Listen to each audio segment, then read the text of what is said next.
Hello guys. आज मैं आपको बताऊंगा कि अपने आईफोन में असैसिन क्रीड कैसे डाउनलोड कर सकते हैं फ्री में और ऐप स्टोर से। तो मैं आपको एक एप्पल आईडी और पासवर्ड दूंगा, उसकी मदद से आप इसे डाउनलोड कर सकते हो। तो शुरू करते हैं। तो मैंने पहले से ही इसे खोला हुआ है।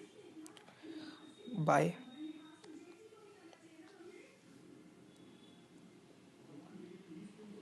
तो ये थोड़ा टाइम लगा रहा है, पता नहीं क्यों, शायद नेट स्लो है।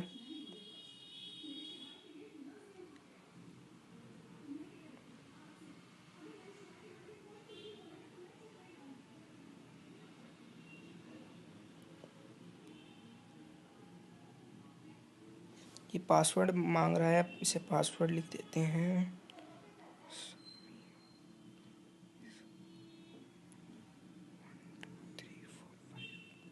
बाय कर दीजिए।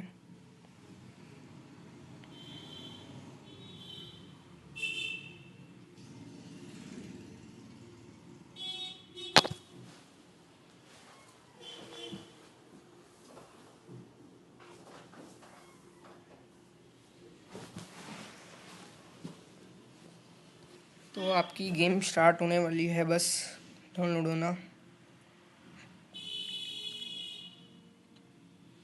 तो आप देख सकते हैं कि गेम स्टार्ट हो चुकी है डाउनलोड होना। जैसी स्पीड मिलेगी उसी हिसाब से ये हो जाएगी डाउन। देख सकते हैं आप। अगर आपको मेरी वीडियो पसंद आई है तो आप लाइक करिए, और अगर और श- और इस मेरे चैनल को सब्सक्राइब कीजिए।